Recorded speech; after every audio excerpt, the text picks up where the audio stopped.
Vamos ahora al primer tema de hoy. ¿El primer tema de hoy cuál es? Bueno, ayer se anunció aproximadamente a esta hora que la doctora Virginia La Parra, ex fiscal de la FESI en Quetzaltenango, confirmaba su salida del país. Lo hizo por medio de una carta en la que decía que lo que la motivaba a hacerlo era preservar su vida y también protegerse y proteger a su familia, incluso dijo proteger a sus abogados. Para platicar de este tema y de lo que implica, ya se encuentra con nosotros la doctora Claudia Paz y Paz, ex fiscal general de Guatemala. Doctora Paz y Paz, gracias por atender esta llamada. Buenos días. Hola, buen día Felipe. Le agradezco mucho que nos dé este tiempo, doctora. Quisiera preguntarle cuál es la primera lectura que usted tiene de esta decisión de Virginia La Parra de abandonar el país, luego de recibir una segunda condena. ¿Cómo lo ve usted, digamos, en la panorámica de lo que significa para la justicia? Yo creo que es un hecho sumamente doloroso para la justicia guatemalteca. Ninguna persona profesional de la calidad de Virginia debería de verse forzada, obligada a salir del país.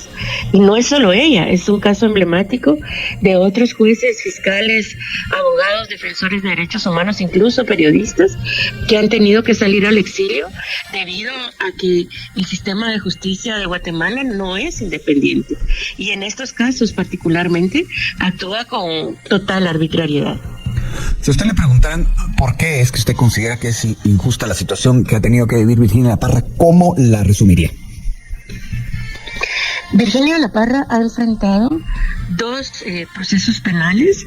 En ambos casos se trata de una retaliación por la labor que ella ejerció como funcionaria, y son casos en los cuales, si uno examina los hechos, no se trata de hechos delictivos, se trata de la manipulación de tipos penales, haciendo una interpretación extensiva en mala parte.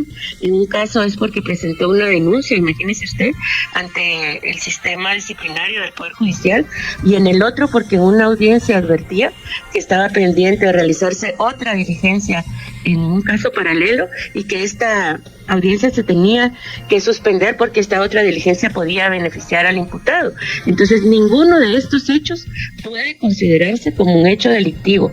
Se trata de delitos que, como le explico, se está haciendo una interpretación extensiva de mala fe de estos tipos penales, y no es solo en el caso de Virginia. Los tipos penales que se han utilizado, como te digo, en contra de jueces, de fiscales, de defensores, incluso, bueno, defensores no, pero jueces y fiscales, son delitos como incumplimiento de deberes, abuso de autoridad.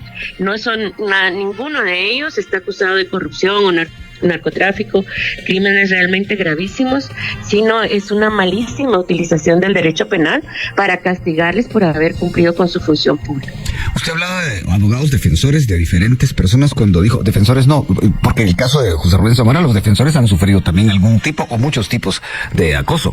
¿Cómo lo ve eso? Desafortunadamente así es. Los defensores también han sufrido criminalización, pero en este caso no estamos hablando de funcionarios públicos. Los delitos que te mencionaba, incumplimiento de deberes, abuso de autoridad, son omisión de denuncias, son delitos que cometen únicamente los funcionarios públicos. En los casos de los defensores se les aplican absurdamente también otros tipos penales, al igual que con los periodistas, como obstrucción de la justicia, por ejemplo. Y en este caso, noticia también de ayer, el Ministerio Público va a solicitar que Virginia La Parra, quien hoy, según la Fiscalía, tenía audiencia de reparación digna por un caso en su contra, sea declarada en rebeldía y se ordene su captura. ¿Qué opina de eso, doctora Paz y Paz? Este acto, esta solicitud de rebeldía, es parte de todo este proceso de criminalización absurda. Este proceso nunca debió haber existido, porque como te digo, el hecho inicial, los hechos imputados, sucedieron ante un juez, que en todo caso, si el juez hubiera detectado que en ese momento se estaba cometiendo un delito, él mismo tenía la obligación de denunciar. Fue durante una audiencia de un proceso penal. Entonces, nunca debió haberse iniciado este proceso. Nunca debió de haber llegado a sentencia, y la sentencia obviamente debió de haber sido absolutoria. Entiendo que para Virginia, y lo que ha dicho en los medios, es que ha sido una decisión muy dolorosa. Dejar tu país no es una decisión fácil para nadie. Y verte obligada porque hay una persecución penal espuria, que no tienes ninguna garantía de ser juzgada con imparcialidad y con justicia, que se respeten tus derechos, que son propiamente jueces también los que son parte de este engranaje de violación de tus derechos humanos, pues obliga a tomar una decisión tan dura, tan difícil como la que tuvo que tomar Virginia La Parra. Cuando nos atenemos a los argumentos que ha puesto sobre la mesa la doctora La Parra, a mí me llama la atención que dice que sale del país para preservar su vida. Esto, usted lo entiende, como yo lo entiendo, que eso es una amenaza de muerte la que se supone que hay. ¿Usted cómo lo interpreta? Como ella lo dice, no tengo duda que al sufrir prisión arbitrariamente, porque no lo digo yo, lo dijo el Grupo de Trabajo de Naciones Unidas sobre detención arbitraria, que la privación de libertad de Virginia era arbitraria. Al sufrir una restricción de derechos tan grave como la privación de libertad por más de 2 años, y las condiciones en la cárcel de vulnerabilidad son muchísimo más altas a las condiciones de cualquier ciudadano en libertad. Entonces no me extraña que ella temiera por su vida y por su integridad. O sea, ser sometido a prisión de forma arbitraria, como ya dijo Naciones Unidas, es una cuestión sumamente grave para los derechos humanos de Virginia. No iba a esperar que hubiera otra decisión injusta en su contra que le obligara a volver a prisión y a sufrir cualquier tipo de vejámenes en una situación extraordinaria donde un ser humano está sometido a condiciones extremas de vulnerabilidad. Hablando de esos 2 años en los que estuvo en la cárcel Virginia La Parra, ha habido una serie de acercamientos con diferentes grupos internacionales sobre este y otros temas. Por ejemplo, más recientemente, el que le mencionaba hace un momento, el del periodista José Rubén Zamora. Se considera que él ha sufrido incluso tortura. El caso de Virginia La Parra también lo han puesto en esa categoría. ¿Qué opina usted? Esos 2 años de cárcel que vivió Virginia La Parra, que en un momento dado incluso sufrió, según se supo, quebrantos de salud que pusieron en peligro su vida. ¿Qué sabe usted de eso, doctora? Lo que mencionaba hace un momento, que el caso de Virginia fue presentado ante este grupo de trabajo de Naciones Unidas, y ellos fueron muy claros en afirmar que su detención era arbitraria. En el caso de José Rubén Zamora, justamente el día de ayer, salió un artículo en El País que menciona que sufrió malos tratos crueles, incluso tortura, porque tu condición como persona privada de libertad en ambos casos, de José Rubén y de Virginia, y sabiendo que es una situación injusta, y por ejemplo lo que mencionabas, que estuvo privada de libertad y no tuvo acceso médico adecuado, significan vulneraciones de tus derechos humanos, significan graves sufrimientos que no debes sufrir. Y en esta situación excepcional, en donde no existe un ministerio público objetivo, no existe un poder judicial independiente, donde los principales obligados a hacer respetar sus derechos humanos, que son los jueces, son parte de estos procesos de criminalización, la situación que enfrentan es de absoluta indefensión. Hablando un poco de todo, ayer cuando se confirmó la salida del país de Virginia La Parra, buena parte de la opinión que se mueve en redes sociales hizo ver que es la primera persona que sale al exilio durante este gobierno que muchos describen como la primavera. ¿Cómo lo ve usted? Eso específicamente. Yo creo que me atrevo a usar una palabra muy, muy fuerte, porque así lo vivo. Es una tragedia el hecho de que afortunadamente se haya respetado la voluntad popular expresada en el voto, que el presidente Arévalo y la vicepresidenta Herrera hayan tomado posesión el 14 de enero, luego de muchísimas dificultades y de sufrir ellos mismos también procesos de criminalización. Creo que fue algo muy, muy bueno para el país, para la democracia. La comunidad internacional así lo vio, y los ciudadanos así lo vimos.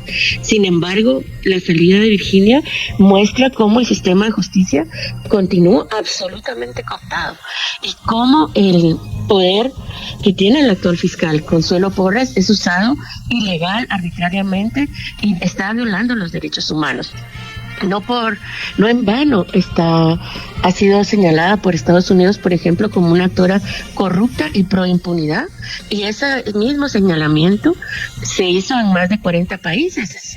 Es una funcionaria tachada por el mal proceder, por violar los derechos humanos por más de 40 países. Desafortunadamente sigue en su cargo y sigue liderando todos estos procesos de criminalización. ¿Cómo vio usted el mensaje que emitió el presidente Arévalo luego de conocerse la salida del país de Virginia La Parra? Recordemos que ella había sido condecorada por el presidente. Y es ahí donde creo que todos los órganos del Estado tienen que hacer lo posible para terminar con esta situación de cooptación de la Fiscalía, del Ministerio Público, pero también de buena parte del Poder Judicial. Y entonces entiendo el mensaje del presidente, pero creo que se puede hacer aún mucho más para terminar con esta situación de cooptación de buena parte del sistema de justicia. Bueno, podríamos ahondar más en el mensaje del presidente, pero es momento de pausa. Le pido, doctora Paz y Paz, que se quede en línea. Regresamos en un momento aquí en La Primera Hora. Estamos analizando la noticia de hace aproximadamente 24 horas. Digo aproximadamente porque fue a esta hora cuando ya se supo y se confirmó que Virginia La Parra, ex fiscal de la FESI en Quetzaltenango, había decidido salir del país, y esto como lo hizo saber por medio de una carta pública para preservar su vida. El análisis lo hacemos con la doctora Claudia Paz y Paz, ex fiscal general de Guatemala. Doctora Paz y Paz, gracias por continuar en línea. La pregunta siguiente es esta. Usted ha hablado de que la salida de la doctora La Parra es una tragedia. Cuéntanos un poco acerca de la visión que usted tiene de la palabra exilio, que para muchos, cuando la democracia ingresó ya plenamente a mitad de los años 80 del siglo pasado, se pensó que eso ya no iba a ocurrir, que esto ya no iba a volverse a hablar de tal cosa en Guatemala. ¿Qué significa eso en estos momentos para el país? Creo que es el exilio,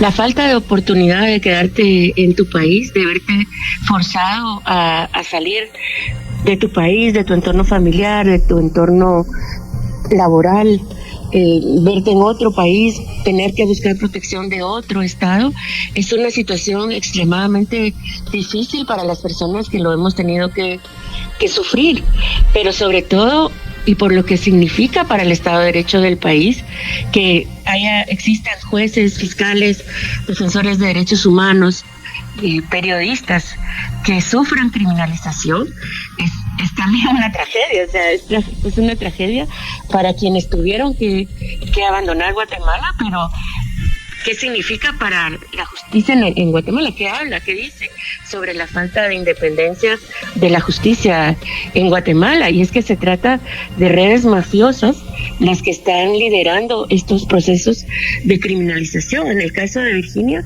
es este señor Lester Castellanos quien la denunció. Él también presentó una denuncia en mi contra por un caso absolutamente absurdo, absolutamente espurio. En el sistema interamericano de derechos humanos hay varias sentencias que indican que el delito de desaparición forzada es un delito permanente. Eso lo traduje yo cuando fui fiscal general en una instrucción para todos los fiscales, que era la forma de entender el delito de desaparición forzada de acuerdo con tratados suscritos por Guatemala y la propia jurisprudencia de la Corte. Por eso este señor se atrevió a poner una denuncia en mi contra. Él es el mismo que puso las denuncias espurias en contra de Virginia. Entonces estamos hablando que una persona, porque quiere venganza o quiere satisfacer, Dios sabe qué motivos políticos, o quiere simplemente procurarse impunidad para sus actos de corrupción, presenta una denuncia, y esta denuncia es avalada por fiscales y por jueces, quienes abanderan esta tarea de usar arbitrariamente el derecho penal para garantizar la impunidad y garantizar también la corrupción. Entonces, cuando me preguntas por qué digo que el exilio es una tragedia, es por la situación que sufrimos las personas que estamos fuera del país y no podemos volver por temor a ser perseguidos arbitrariamente, pero sobre todo para el propio país. O sea, ¿qué dice que las mejores profesionales, los mejores fiscales, los mejores jueces sufran esta persecución que habla sobre Guatemala, sobre el Estado de Derecho y sobre la independencia judicial. Doctora Paz y Paz, un par de días atrás estuvo aquí el expresidente del Colegio de Abogados, el licenciado Ovidio Orellana, y él en un momento dado dijo, aquí en algunos casos, no generalizó, pero sí dijo esto, en algunos casos no son jueces, sino que son verdugos. ¿Usted cree que esa frase de alguna manera resume la situación que estamos tratando? En muchos casos son jueces que por temor o por ser parte de la red entran a formar parte de la cadena de criminalización. La Fiscalía no tendría ningún poder si los jueces ejercieran su labor con independencia y cumplieran con su misión de proteger los derechos humanos de todas las partes, incluyendo, por supuesto, a las personas sometidas a proceso, pero son cómplices en realidad de estos actos de criminalización. Recordemos que Guatemala ha estado en el informe 2023, tercer año consecutivo, en el capítulo 4B de la Comisión Interamericana de Derechos Humanos, de sus informes anuales, justamente porque la impunidad es sistemática a favor de la corrupción y de las graves violaciones a derechos humanos. Y en estos informes, 3 consecutivos, la Comisión explica claramente el sometimiento de los jueces a estos poderes espurios. Guatemala, y lo recuerdo porque me parece vergonzoso, está ahí junto a Nicaragua, junto a Venezuela y junto a Cuba. O sea, los 4 países que están por su deplorable récord en derechos humanos en este capítulo 4B. Esta pregunta la he hecho antes, se la voy a hacer a usted ahora y la haré seguramente después. Pero con esta vamos a cerrar, doctora Claudia Paz y Paz. En el momento que vive el mundo de polarización, en el momento que vive Guatemala, en ese mismo contexto, ¿qué cabida tiene, si es que la tiene, la ideología en un asunto como este? Sí, me agradezco tu pregunta para terminar. No creo que ninguno de los fiscales, jueces que hicieron investigaciones objetivas, jueces que trabajaron con independencia, lo hayan hecho por una ideología. Cumplieron con su labor, cumplieron con su obligación, cumplieron con el juramento que le habían hecho al pueblo de Guatemala cuando tomaron posesión. Y es deplorable que se les persiga y se les castigue por esto. Y honestamente tampoco creo que el motivo de los jueces que están criminalizando, ni lo de los fiscales que fraguan, se inventan casos y presentan pruebas falsas, sea un tema ideológico. Es un tema de corrupción, es un tema de codicia, es un tema de beneficiarse y de satisfacer redes de poder que necesitan ese sometimiento del Poder Judicial para seguir lucrando y seguir violando los derechos humanos. Doctora Paz y Paz, se nos acabó el tiempo. Gracias por haber contestado esta llamada telefónica. Le deseo un bonito día. Vamos a la pausa. Regresamos. Y bien, hasta acá el video de hoy. Recuerden que ustedes tienen la última opinión que pueden dejar acá abajo en la cajita de comentarios. Dicho esto, nos vemos hasta el siguiente video. Adiós.